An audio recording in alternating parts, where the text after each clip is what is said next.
who was accused of hitting Paul Pelosi in the head after breaking into Nancy Pelosi's house about a year ago. That's what it is being portrayed as. Basically, the government wants us to believe that some crazy person, some crazy Trump supporter, managed to break into Pelosi's house in the middle of the night by smashing a window with a hammer. Nobody noticed him. Nobody heard him. None of the neighbors heard him smashing the window. Paul Pelosi, who was in the house, also didn't hear him smash the window. He also managed to fool the local police and the Capitol Police and all the security cameras. He managed to fool everybody somehow and got in like that. You know, they're saying that he spent a good 10 minutes standing in front of the door, a good 5 minutes breaking into it, got in the house, nobody said a word to him. Then they want us to believe that, he didn't do anything to Paul the whole time until the police arrived. And only when the police arrived and opened the door, then he decided to hit Paul Pelosi in the head with a hammer. They want us to believe that 82-year-old man, Paul Pelosi, survived getting hit with a hammer twice by a huge 42-year-old man who was standing a foot away from him. Not only did he survive, but he was perfectly fine. A few days later, he was out of the hospital. So, for some reason, for many days after this happened, not a word was said about how David got in. The DA refused to answer those questions when a reporter asked her. Anyways, we're just supposed to believe all this nonsense. And there's other episodes that I made, the first and the second one. I attended the trial with my children, with Nebo and Daniel Gonzalez. And, there's a lot of stuff that came up during trial. I'm probably going to be making more episodes about more details. Tonight I was actually supposed to be interviewing Nebo. But he went to bed. It's late. So, I'm just going to go over some key points. Some key points about the case. Forgive me if I'm repeating myself, if you watched the other episodes, but I'm going to try not to repeat. So if you want to get the whole story, you are going to need to watch the other episodes. So a whole bunch of stuff came up that was not just suspicious, but honestly, it was just a pile of facts or whatever. It was just a pile of very suspicious circumstances that just kept piling up and piling up and piling up. Some reporters thought that for some reason I was gonna change my mind about David's charges being false. I told the reporters from the very beginning his charges are false. I know him. He's not the kind of person who would hit somebody in the head with a hammer in front of a police officer. I know that that's not something he would ever do. I know that there's just a lot of holes in the story about him getting in and nobody knows how. Just way too many strange coincidences. So this is really what the government's proposing is the wildest conspiracy theory you'll ever see. It's like they're trying to say that he was in conspiracy with the people who broke into the White House trying to oust Joe Biden. I mean, if this is not a crazy conspiracy theory, then what is? So, anyways, I'm probably not going to go in order. It's just some notes that I took here and key points that I wrote down. They're kind of random maybe. So one of the things that came up was the fact that Paul Pelosi's house was not searched in full. When the investigators were questioned about searching the house, they said, I forget her name. Later I will give more details and more names. but she was saying, oh, I didn't search the whole house. I just searched the areas that I was told to search. So imagine there's an there is an intruder who intrudes in the house, hits somebody in the head with a hammer, and it's not just anybody's house, it's just Nancy Pelosi's house. And she's like third person after the US president in terms of her position of power at the time. So, somebody breaks into her house, supposedly. And when the police comes, they don't search the whole house. They only search it, just the parts that they were told to search, which is very interesting. Wouldn't you think that the whole house should be searched? What if there's more intruders? What if that intruder left a bomb? What if he left poison? Who knows? What if he did some other damage somewhere else in the house? No, but nothing. Is only a part of the house is searched. Another thing I want to point out is that David's lawyers requested access to Pelosi's house and were denied. So obviously they're hiding something. Pelosi is obviously hiding something. I would like to reiterate that I am a huge fan of Nancy Pelosi. I very much admire that woman. I think she's one of the most courageous and beautiful people on this planet. So by no means is my opinion about this case a reflection of my political views or my view of Nancy Pelosi. I think she's an incredibly beautiful, honest person. So whatever her husband does while she's gone is not something she should be blamed for. I don't feel that it's a coincidence that this happened when Nancy was not home. I don't think it's a coincidence that it's happened in the middle of the night. I don't think it's a coincidence that for the longest time, for many days, all the media outlets and the government and the chief of police and the DA were dead silent about how David got in. I don't think it's a coincidence that nobody heard him or saw him break in. That he didn't get anyone's attention because he didn't break in. To me, it's very clear that he didn't break in because there's no way in hell he could have fooled the Capitol Police and the federal police and the local police and all the security cameras. I have no doubt that Nancy's house that there's 24-hour surveillance. I have no doubt that there are people watching her house, watching the cameras and everything. I have no doubt about that. Do you? So somehow they missed it all. And to me, it's obvious that he was brought in from the very beginning. That's what I thought from the very beginning. Another thing that's really, really interesting that came up that confirmed my suspicion. I suspected that it was David and not Paul who called the police, because it's very clear that they were not prepared for this. They were scrambling to put together some lie, and their lies are so transparent. Their story has so many holes, and it's just so sloppy the way they put it together.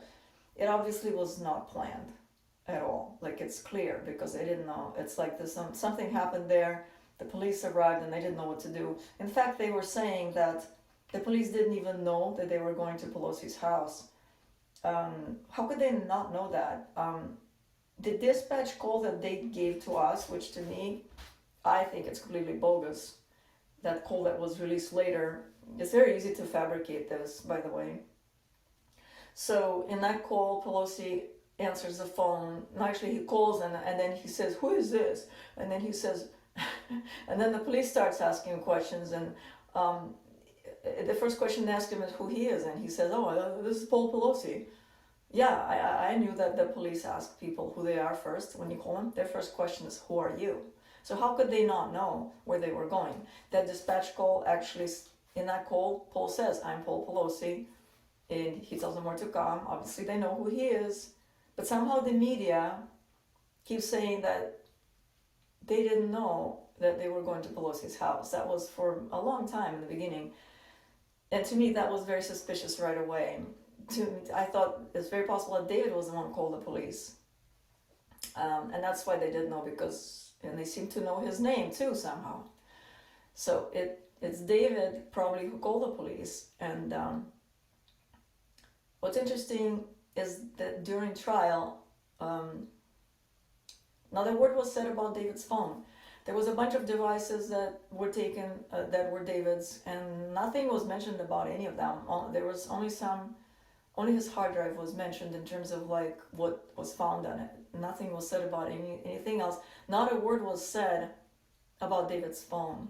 Not a word at all, like zero, like it didn't exist. And as far as Paul's phone is concerned, that's also an interesting thing that happened. What happened to Paul's phone? When an investigator was questioned by David's lawyers what she did with Paul's phone, she said, "Oh, I gave it back to Paul. It was obvious that that phone belonged to Paul because it had messages from his family members."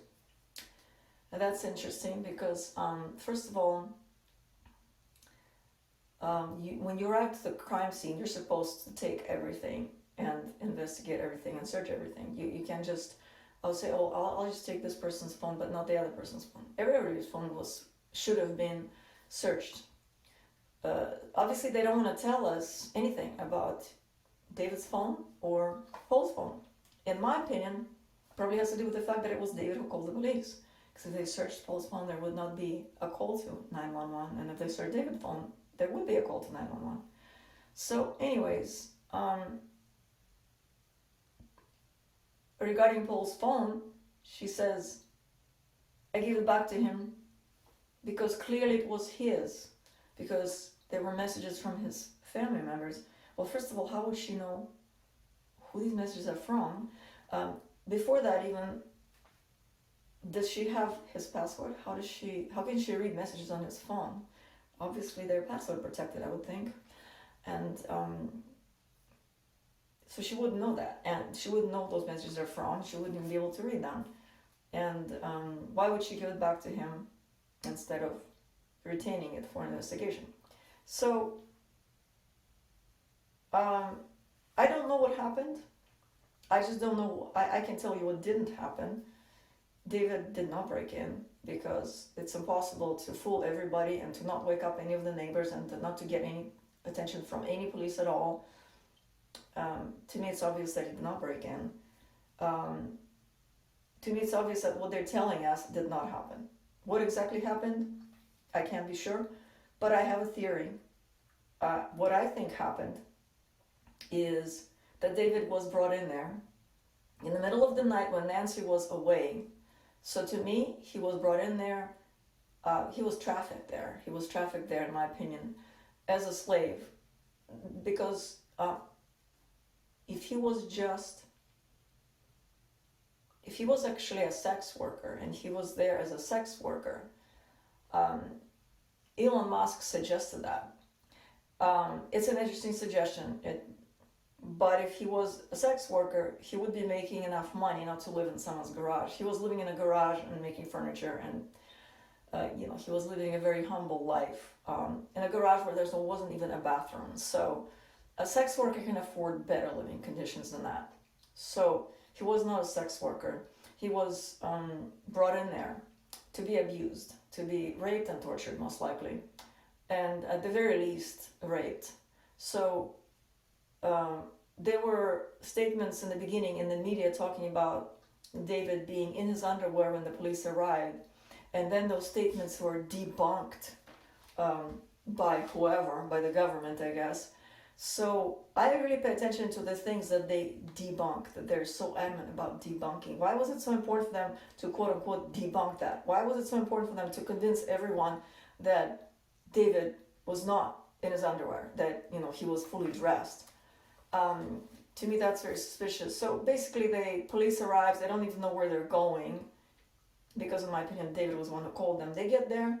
David is wearing underwear. Paul doesn't leave the house. Doesn't call for help or anything like that. In my opinion, they just put it all together. Later they put together a story. David was already in their custody, so it wasn't hard at all to just bring him to the scene and tell him, do this, do that. And of course, he's now in their custody. He's going to do whatever they tell him. now they have a video, their bogus video that I discussed in episode 1, and then now they have their bogus story. But they control the media and they control the court, and they, in my opinion, they threatened and intimidated the jurors. He was found guilty, and I am very deeply convinced that the jurors were threatened, because I was there and I saw the jurors. In the beginning, they were sitting there in a somber way, looking very serious and nodding as the DA was reading all these accusations. And then David's lawyer, Angela Chong, she brought up the fact, you see, they showed the Paul in a puddle of blood, laying there in a puddle of blood, like, you know, this really terrible image that they showed, supposedly because David hit him in the head with a hammer, supposedly. So there he is laying in a puddle of blood. And then our lawyer, David's lawyer, brings up the fact that Paul, literally 3 minutes, actually not even 3, but 2.5 minutes after he was supposedly hit in the head with a hammer, Paul got up and was walking around and was talking to the medics, and he was talking to the police, and he was coherent. They asked him what date it was. He knew what date it was. He knew where he was. He knew he was in San Francisco. He was making statements about what happened. So who knows what really happened. But after they said that, the jurors' faces were like, yeah, I could tell they were really shocked by that. They were just like, what the fuck? Like, I can just see that going through their head. Anyways, so much stuff came up that was totally not compatible. Like all the different parts of their story that were so clearly falling apart. And during trial, so much more stuff came up than we already knew before trial. So Paul gets up and walks around, talks to the medics and all that great stuff. Then he goes to the hospital, and they say in the news reports that Paul has very serious injuries. And literally in the next sentence, they say that his doctor says that he's going to have full recovery. 6 days later, he's out of the hospital. David was in the hospital for about the same time as Paul, actually. David had 6 stitches on his left arm. And no one knew that until David's lawyer brought it up. How in the hell did he get 6 stitches on his left arm? He was tackled and, handcuffed. You can see that in their whatever video, okay? Let's say, if you believe the video that they put out for us, David was tackled and handcuffed. And yeah, they dislocated his shoulder, even though it takes more than just handcuffing someone to dislocate their shoulder. And then there was nothing in the video. There was no police brutality. No one was slashing his arm. Paul supposedly fell over and was laying there in his puddle of blood, and then he got up and walked off talking to the medics and whatnot. And how did David get all these stitches? We already knew that. We didn't just suspect, we already knew that he was being tortured, because his testimony, his false confession that he made in the so-called police interview that did not have any video, only audio, where you could hear that his mouth sounded like he had just had oral surgery, where he cries in the middle of his testimony in a place that is completely irrelevant. Like he cries while he's talking about how the Democrats lie all the time or something like that, and then he just starts crying. And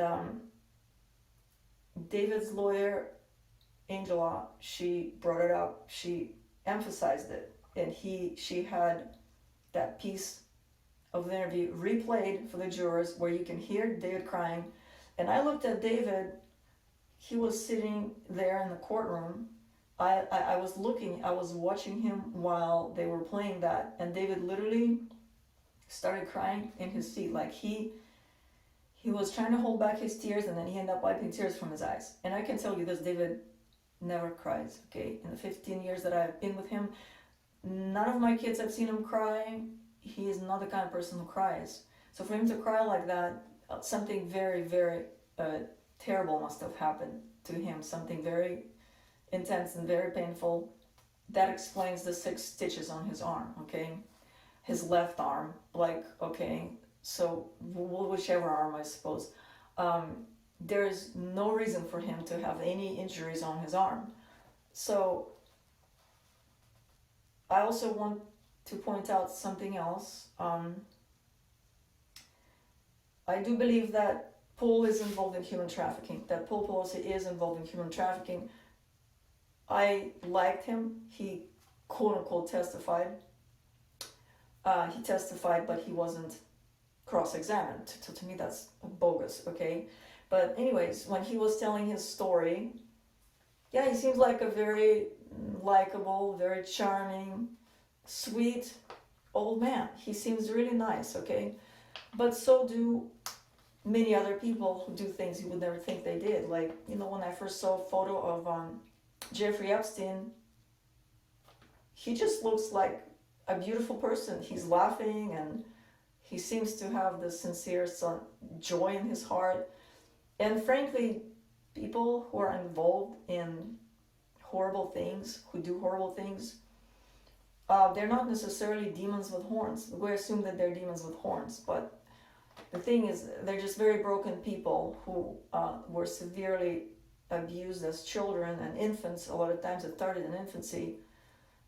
And, you know, as they get older, if they don't heal, they end up, it's almost like a split personality. There's this other side of them that is holding all that shame and all that pain, and it just cracks open and they just go crazy and they do crazy things. So, yeah, I really believe that Paul is one of those people. It's sad.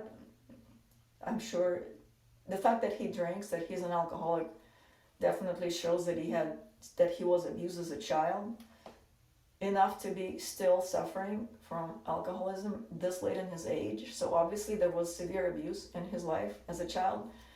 And, you know, I'm sorry, but there's nothing else that I can conclude from this but the fact that he is involved, that he brought David there to abuse him. And David probably decided he had enough and called the police. The police arrived, David was in his underwear, and then they didn't know what to do. It's like, well, here's Paul. Then I don't really know what they did, okay? At that point, I don't know exactly what they did. They arrested David, and then for some reason, David ended up with needing 6 stitches. I also want to say that we could not find David for a long time, for almost a week. We kept calling the jail, and they were telling us that he is not in jail.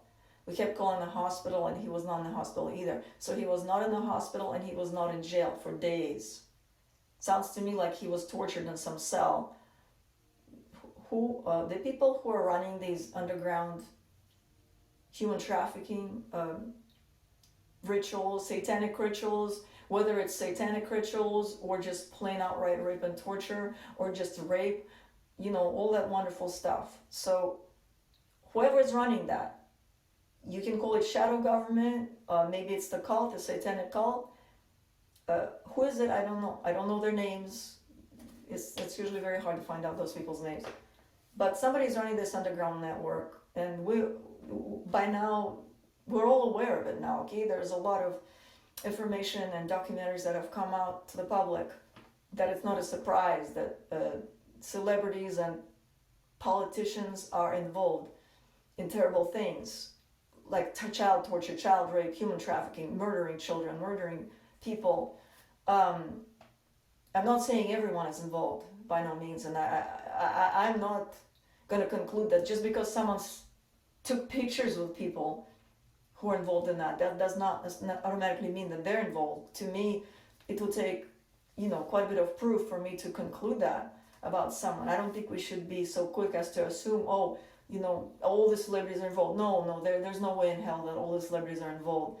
There are celebrities who fight this stuff, you know, and there are people, many people are afraid to speak up, people who know about it. Justin Bieber tried to expose that. He was trying to expose that, you know, he was offered an 8-year-old boy to rape, and he refused, and he canceled his entire tour because he was so upset about this. And then the next thing, he wanted everyone to know that this happened, so he canceled his tour. And when people were asking why, he explained that it's because he was offered to rape this 8-year-old boy. And then next thing you know, Justin Bieber gets nearly killed. His car gets hit from the side, and he barely survives. I mean, wow, what a surprise. I mean, we're lucky he's alive, okay? So he's a celebrity and he's not raping children. He's trying to fight against that, okay? So don't be so quick to assume this. But in this case, I'm sorry. As much as I like Paul and I hope he heals, and I really, honestly, sincerely feel compassion for him as a human being. And I wish the best for him, but I have to say that, yeah, according to everything that I saw in court, and according to everything that came out, all these videos that came out, there's only actually a couple of videos, not that many.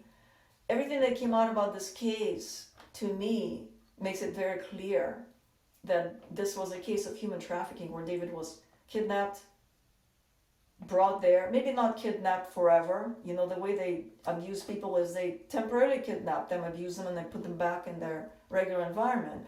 And then they keep doing this. That's how this abuse happens to a lot of people. Not everyone just is kept in some cell and then murdered. They don't do this to everyone. So yeah, I'm sorry, that's what's going on, and that's what's being covered up, and it's so big. That's why they're doing all this crazy stuff to cover it up. That's why they're fabricating videos. The video of David supposedly breaking in is shot from an angle where you can't see what he's doing. You can't see the glass shattering. It's a security camera video, supposedly. And you can't see the glass breaking. You can't see him getting in the house. You only see a part of his body. You only see a part of it. Just a part of his body. You don't see that glass at all. So during trial, I think he was the head of Capitol Police, who is responsible for those security cameras. He came to testify, and he showed up and he showed us this ridiculous drawing of Pelosi's house. I mean, it looks small on a piece of paper, right? But if you see a photo of it, it's a huge mansion. So this man is telling us, this man who is in charge of those security cameras tells us that there are 6 security cameras on Nancy Pelosi's house. And he shows different spots where they are. 6 cameras? Are you kidding me? I heard that people went to her house when it first happened and found 27 cameras that they could see. And then there's probably hidden cameras as well. So anyways, they're trying to tell us that there's only 6 cameras there. And there's cameras in the back. They're even showing what area they cover, and they only cover a limited area. So they're trying to kind of imply, well, yeah, you see, they weren't directly aimed at the back door that was smashed. Oh, so they're telling us, they're trying to tell us, they're trying to imply that they didn't have a single camera aimed at the glass door in the back. I mean, I will never believe that, okay? I swear, when I put out cameras on my house, I had probably even more than 6 cameras on my little house. And I'm not Nancy Pelosi, okay? They were showing us footage of David supposedly walking around the house. And a good part of it was not shown at all. It would go black, and they said, he's out of view now. And this happened numerous times while he was walking around the house. It's happened 3 times at least. And the last time he was out of view for 23 seconds. So they're trying to tell us that Pelosi's house is not even covered by cameras all the way around. There's only a couple of cameras. So when he's not on those cameras, he can't be seen. And they expect us to believe this. So, if this trial was actually broadcast to the public, people would be outraged. It would be like, what kind of bullshit are you trying to feed the American people and the world? What kind of bullshit are you trying to feed us? You're trying to tell us that Pelosi's house only has 6 cameras. Anyways,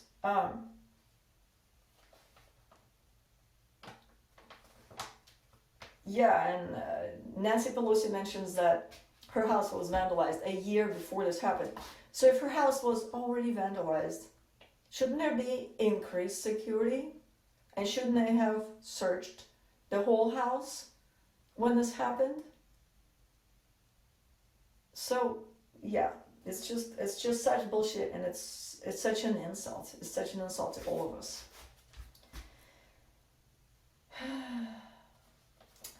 They spent a long time during trial talking about.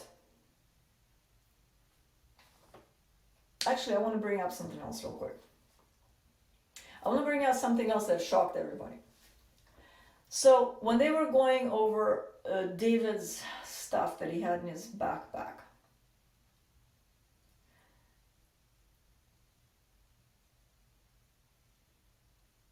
actually I want to mention something else real quick.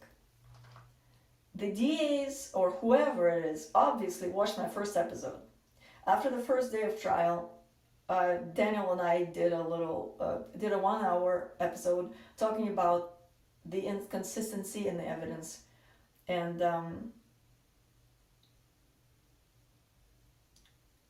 they corrected their inconsistencies later in the trial. They obviously heard us, what we had to say in our episode, because we talked about the fact that his backpack was like grayish greenish. It was gray in the photo, and then when they brought it to the courthouse, it was black. Well, this time after my episode came out, and they knew about it because there were flyers handed out, and they mentioned it in court that someone was handing out flyers. They were flyers about my show, and the DAs knew about it. At the very latest, they knew about it then, like the second or third day of the trial. So they were fully aware, and they corrected their mistake about the bag. Later, after my episode came out, they showed more pictures, and this time the backpack was black. Another thing they corrected was, I mentioned in my episode that they said that David had his benefits card with him. And I pointed out the fact that David is Canadian and he's not entitled to benefits. So next time they talked about it, they enumerated all the other stuff, but they left out the benefits card. They did not say anything about benefits card. Like, they really appears that they heard my show, which actually I'm sure they did. So anyways, and another thing that they corrected was, I said that in my show, I said that David was carrying all these health foods with him, according to them. He was carrying all these juices, and he was carrying goji berries, and he was carrying all these multivitamins or whatever supplements they were. And I was saying how David, a year ago, before he went to jail, when this all happened, he was very, very overweight. And he was never much of a health freak. I was a health freak, so I fed him healthy. But he never really cared, and he was very overweight. Obviously not someone who cares about his health. So this person is somehow carrying with him goji berries, which is something that, I guess not everyone knows about goji berries, okay?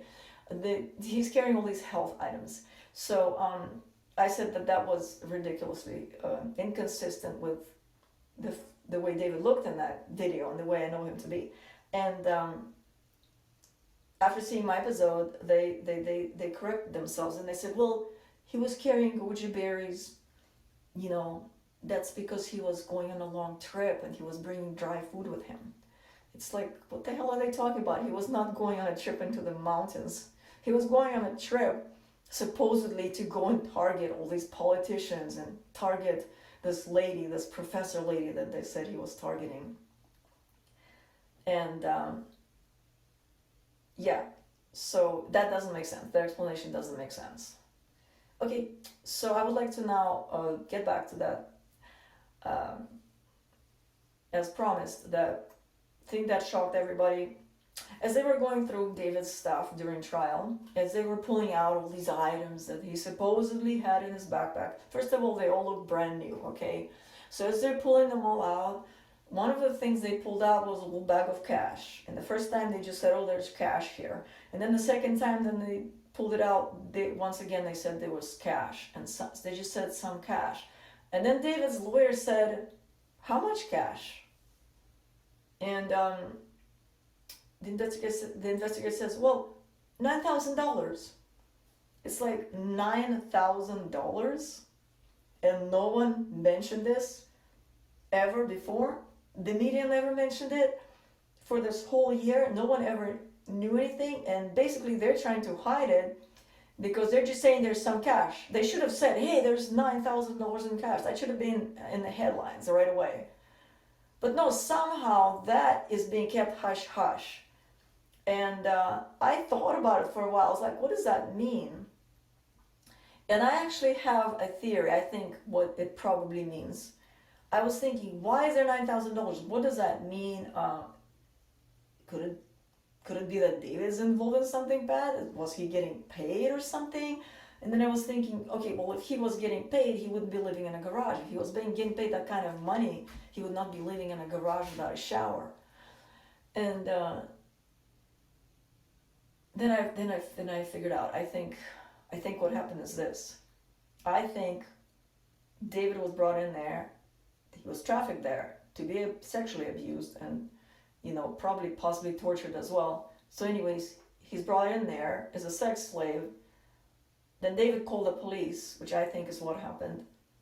And when they realized that he just called the police was coming. I can totally see them shoving some cash into his bag or wherever, so that if police finds that he was raped and he has signs of rape on his body, signs of sexual abuse, that they could just say, oh, he did it voluntarily. You see, he got paid. Here's the money. Here's the money that he took for it. It was something he did. He's a sex worker. So that's where I think the money came from.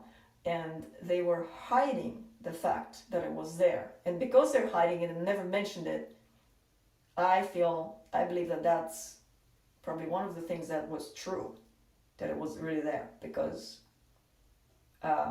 there's no reason for them to make that up. And they weren't trying to make it up, they were trying to hide it. So everything they hide and everything they quote unquote debunk, that's the stuff to pay attention to the most. Those are the gems. Those are the gems. That's the truth. I don't know if they're going to change their tactics in the future. Probably not. But anyways, and then I was thinking, then another thing they said was that in David's trash basket in his garage where he lived, that they found a receipt from his bank saying that he withdrew $7,000. It's like, okay, obviously he wouldn't be living in a garage if he had that kind of money.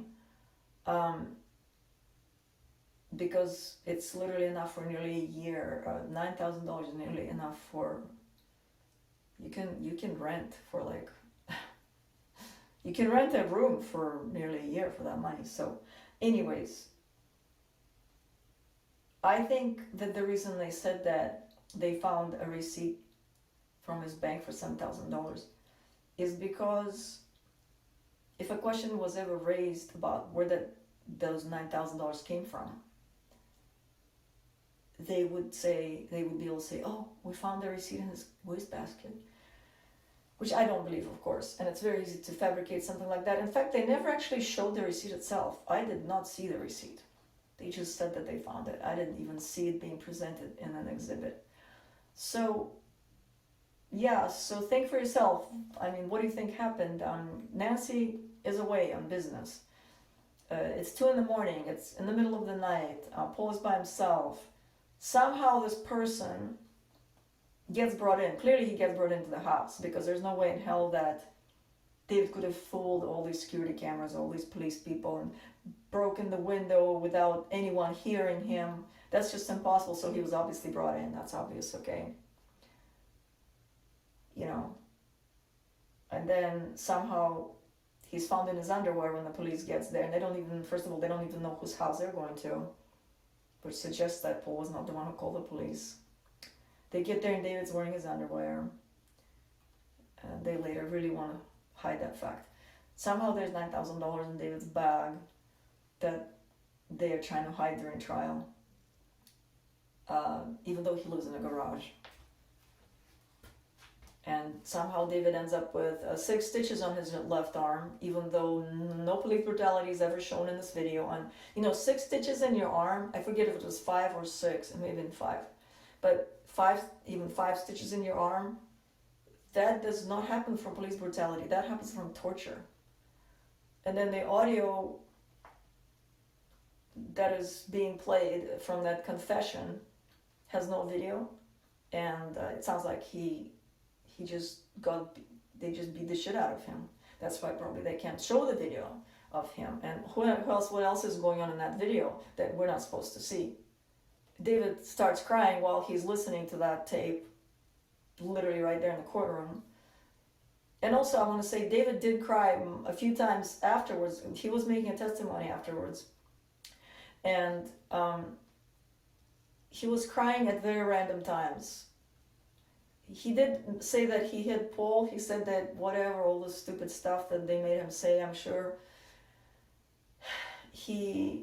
But he didn't cry at all during that moment. When he was saying that he did hit him, he said he wasn't trying to hurt him, blah, blah. So it's like he was forced to say certain things, and then his lawyers probably helped him say some other things.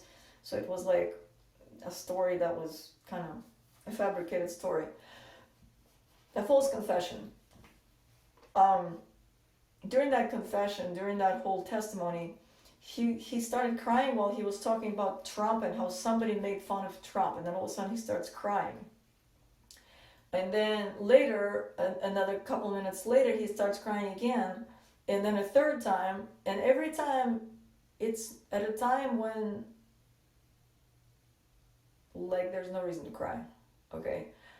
So my kids and I are convinced that he was tortured for sure, and was possibly getting shocked during his testimony even. He possibly had something on his body that was remotely controlled, that was literally causing him pain or shocking him, or else he just was crying because of the memories of the abuse that happened to him, of the torture that he was subjected to. And I want to say this, if David disappears, if David quote-unquote commits suicide in prison, I want to say David was never a suicidal person. David never threatened with suicide. He was not that kind of person. My ex Jimmy was like that. He was constantly threatening, and he was dead serious. I wouldn't be surprised at all if Jimmy committed suicide. But David was not that kind of person at all. There's no reason for him to commit suicide because he is doing really well. Sure, he could be facing a long time in prison, but he's actually in good spirits. He's talking to us. He's been talking to us on the phone. He's really happy to hear from us because we were kind of separated for a long time and started talking again. He's happy about that. He believes that he creates his own reality. So I'm sure, he's working on creating a better future. There is no reason for him to die, okay? There's no reason for him to commit suicide. And as far as him being killed by other inmates, his case is not a case of child abuse or pedophilia or any of that, so there's no reason why he should be murdered in prison, because people who do really bad things, they sometimes get murdered in prison, which I don't think anyone deserves to be murdered in prison. But anyways, that is not his case. He's mellow, he doesn't get in people's face. From what I know, he's getting along well with people in his jail. There is no reason for him to be murdered. There is no reason for him to commit suicide. So if he ever does die mysteriously, or get killed mysteriously, or commit suicide mysteriously, it's going to be a very clear sign that they killed him on purpose, that they murdered him on purpose to make sure that he never tells what really happened there at Pelosi's house, okay? In fact, they made it impossible for us to see him until the trial. Only when the trial was over, all of a sudden they're allowing personal visits again. And for nearly this whole year, I don't know how long it's been, there was no personal visits at all. So that's suspicious. But anyways, maybe it's a coincidence, okay? But like I said, okay, if he gets killed, it's because of that. Also, David was exposing pedophile elite. David was making posts on his blog. He had this blog called Friendly Friends. It's spelled in a funny way, and I will be making more episodes about that in the future. So come back to PeloSiCoverUp.com and check out more episodes.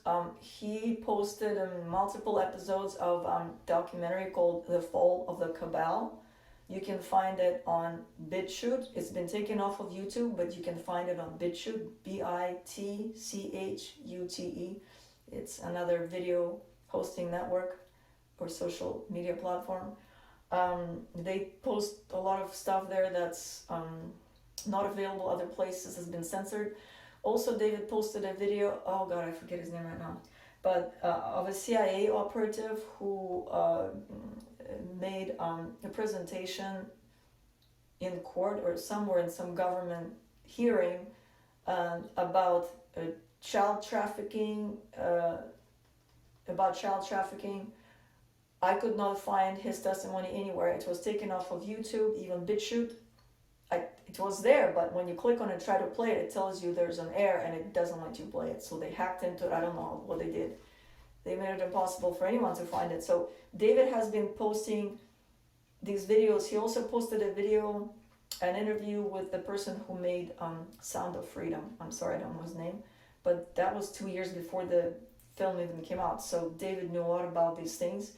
He posted videos about Pizzagate. Actually, The Fall of the Cabal talks about Pizzagate, which is, I never even knew the details of that until I watched The Fall of the Cabal. It's really huge. Pizzagate has to do with Hillary Clinton, and it's not because she's a Democrat.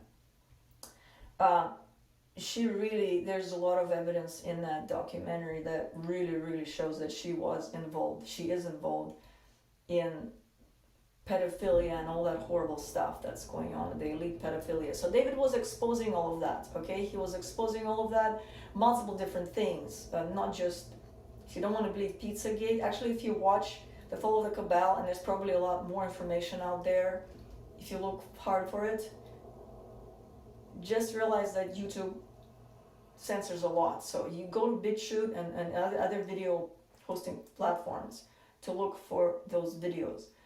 I know there's a lot of information about Pizzagate out there. Do your own research. It's very damning. It's undeniable. It's absolutely undeniable.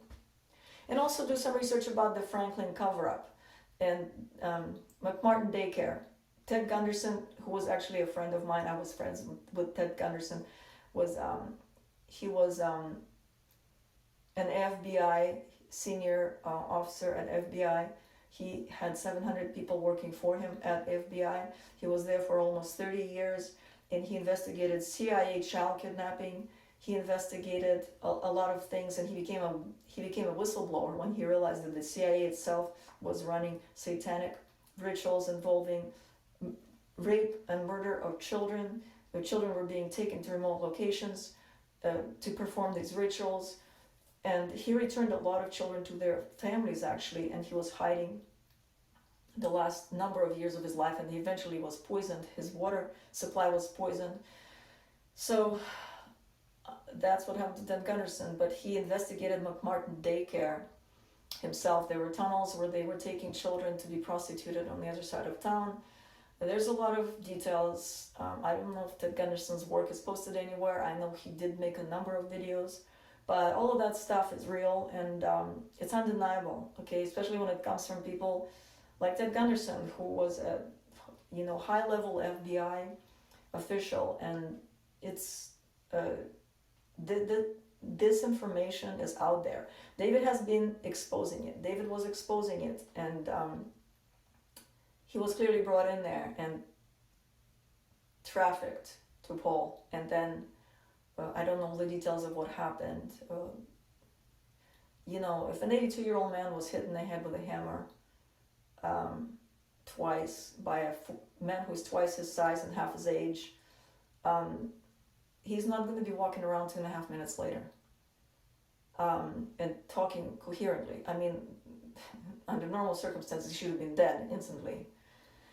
So, you judge for yourself and judge for yourselves. This is a huge cover-up, and it's along the lines of Pizzagate. I believe that it's very much covering up the same exact shit. It's covering up the same exact kind of... it's covering up those networks. They're all part of the same network, as I saw somewhere. I don't know if they are, but I'm sure they are connected. It's a really big network.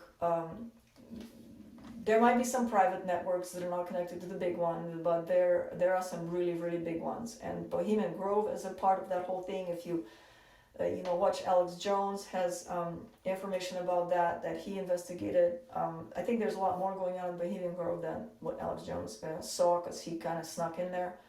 And that's a place where women are not allowed to go at all, and they do these rituals weird rituals that you can see, but then there's a bunch of stuff that you can't see that I'm sure is a lot worse. So I don't even know what to say. David is going to be sentenced sometime in December. We don't know yet what he's going to get. He could get life right now. He could get a shorter sentence. There's a possibility that there will be another trial for his state charges. I have no doubt that the jury was threatened, because literally within hours they came out with this guilty verdict after all this shit came out. Oh yeah, I would like to also mention something very important as well.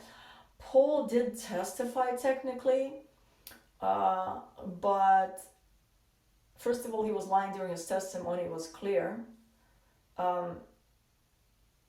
He did testify, but he wasn't cross-examined, and to me that says it all. I don't know if you guys understand legal terminology, but cross-examined means being questioned by the other side. And that's probably the most important thing that could have happened during this whole trial, was to cross-examine Paul.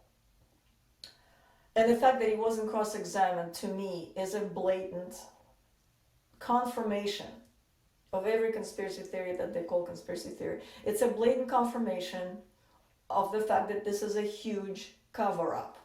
Huge cover-up. Because if Paul was innocent, he would have no problem being cross-examined. He would be glad to be cross-examined and asked all these questions and answer them truthfully, and they would match up, which nothing matches up in the story.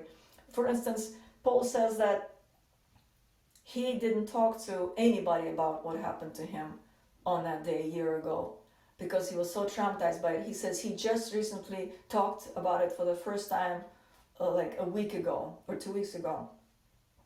And in a prior testimony, there was an investigator, I believe, who said that they talked to Paul right after it happened and interviewed him about it.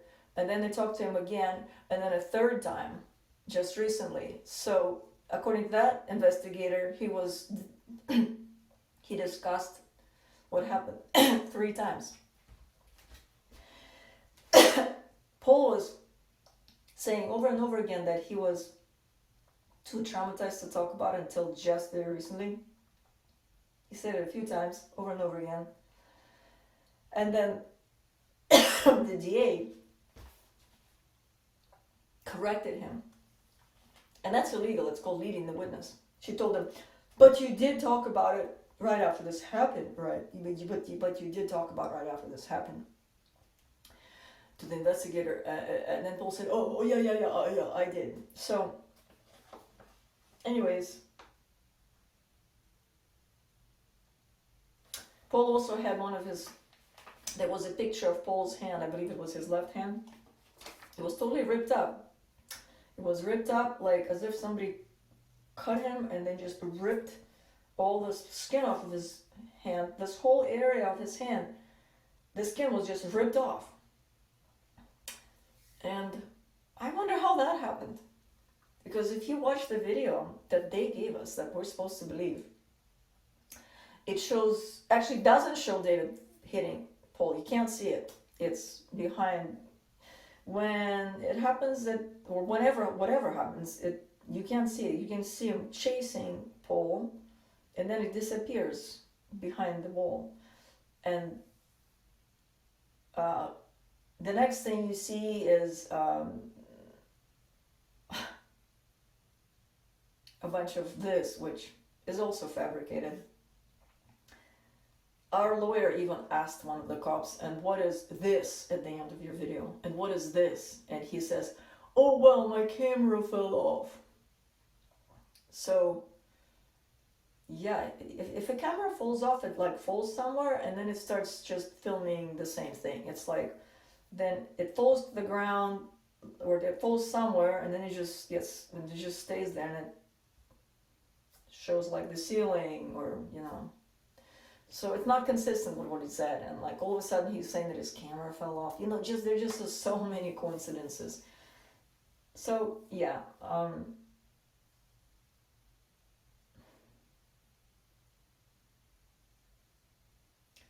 so I don't understand why Paul got his arm ripped off. What happened to, not arm, sorry, his hand. What happened here? How did he get such an injury?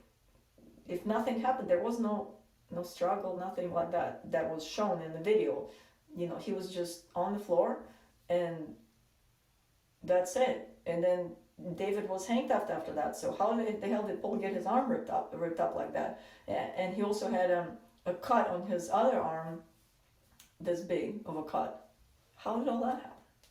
Anyways, I'll see you guys in the next episode. Thank you for watching. I'm Gypsy Taub. Go to PELOSICOVERUP.com to see more. Thank you. Have a great night. Bye-bye.